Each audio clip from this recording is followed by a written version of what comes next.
বন্ধুরা, খুব ঠান্ডা পড়েছে বলো। আর এই ঠান্ডাতে আমাদের ভাজাভুজি খেতে কিন্তু দারুণ লাগে। তাই আমি তোমাদের জন্য একটা কাটলেটের রেসিপি নিয়ে চলে এসেছি। Hello everyone, welcome to my channel. আজকের রেসিপির নাম হলো লোটে মাছের কাটলেট। আর এই লোটে মাছের কাটলেটটা খেতে জাস্ট অসাধারণ লাগে। তাহলে বন্ধুরা চলো শুরু করা যাক। প্রথমে বন্ধুরা তোমাদেরকে কিভাবে লোটে মাছটা কাটতে হবে সেটা আগে দেখিয়ে দিই। প্রথমে দেখো, আমি সাইডের যে কাঁটাগুলো আছে, মানে পাখনার যে কাঁটাগুলো আছে, সেইগুলো এক একটা করে কেটে নিচ্ছি।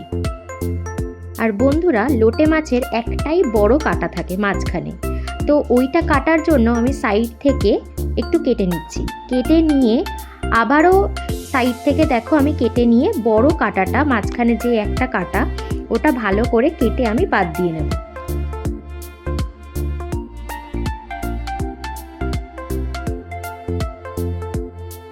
আর এই বড় কাঁটাটা একবার বাদ দিয়ে দিলে আর লোটে মাছের সেরকম কোনো কাঁটা থাকে না।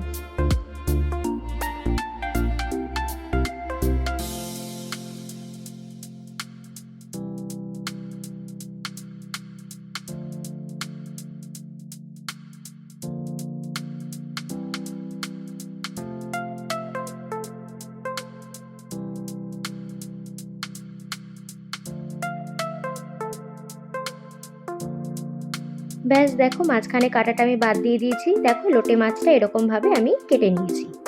ব্যাস, লোটে মাছগুলোকে কেটে নেওয়ার পর আমি লোটে মাছগুলোকে ম্যারিনেট করব। তার জন্য আমি ব্যবহার করছি গোলমরিচ গুঁড়ো, পরিমাণ মতো লবণ, আর রসুন, আদা আর লঙ্কা আমি আগে থেকে একটু বেটে রেখেছিলাম, ওই বাটাটা, আর কাসুন্দি একটু দিয়ে ভালো করে মাছগুলোকে মাখিয়ে আমি 10 থেকে 15 মিনিট আমি ম্যারিনেট করে রেখে দিচ্ছি।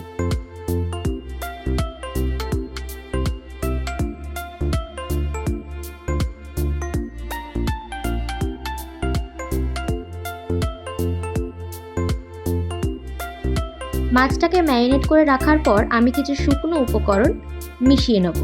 শুকনো উপকরণের মধ্যে আমি ব্যবহার করছি 3 চামচ কর্নফ্লাওয়ার, 3 চামচ ময়দা, গোলমরিচ গুঁড়ো আর পরিমাণ মতো লবণ দিয়ে ভালো করে মিক্স করে নিচ্ছি। বন্ধুরা, আমাদেরকে ময়দা আর কর্নফ্লাওয়ারের পরিমাণটা একই রাখতে হবে। বন্ধুরা, এবারে আমি শুকনো উপকরণটা নিয়ে নিয়েছি, আর পাশে ব্রেড ক্রাম্বস বা বিস্কিটের গুঁড়ো তোমরা ব্যবহার করতে পারো। আমি এখানে বিস্কিটের গুঁড়ো ব্যবহার করেছি, ওটাও নিয়ে নিয়েছি। এখন আমি ম্যারিনেট করা মাছগুলোকে এই শুকনো মিশ্রণটার মধ্যে আমি কোট করে নিচ্ছি। ব্যাস দেখো বন্ধুরা, আমার সবকটা মাছ কোট করা হয়ে গেছে। এবারে যে শুকনো মিশ্রণটা ছিল ওটার মধ্যে যেই ম্যারিনেট করার যে বাকি মশলাটা দিয়ে আমি জল দিয়ে একটা ব্যাটার তৈরি করে নিচ্ছি।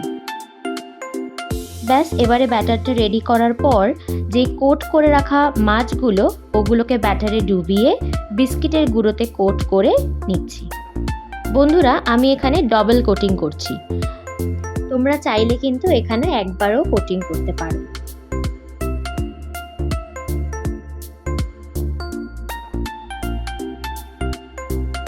তারপর কোটিং করে নেওয়ার পর এবারে আমি একটা ছুরির সাহায্যে সবকটা কাটলেটকে আমি একটা কাটলেটের মতো শেপ দিয়ে নিচ্ছি। ব্যাস দেখো বন্ধুরা, সবকটা কাটলেটকে শেপ দিয়ে নিয়েছি। এবারে তেল গরম করে আমি এক একটা কাটলেটকে ডিপ ফ্রাই করে নিচ্ছি।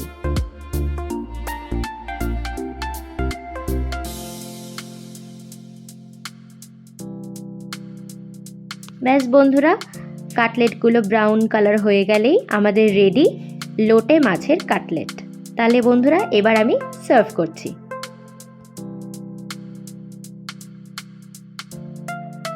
বন্ধুরা, কাটলেট মানে কাসুন্দি, তাই জন্য আমি এখানে কাসুন্দি দিয়ে সার্ভ করেছি। তোমরা চাইলে অন্য ডিপও ইউজ করতে পারো। তাহলে বন্ধুরা, লোটে মাছের কাটলেট রেডি। বন্ধুরা, আজকের রেসিপিটা ভালো লেগে থাকলে অবশ্যই please do like and subscribe my channel. Thank you.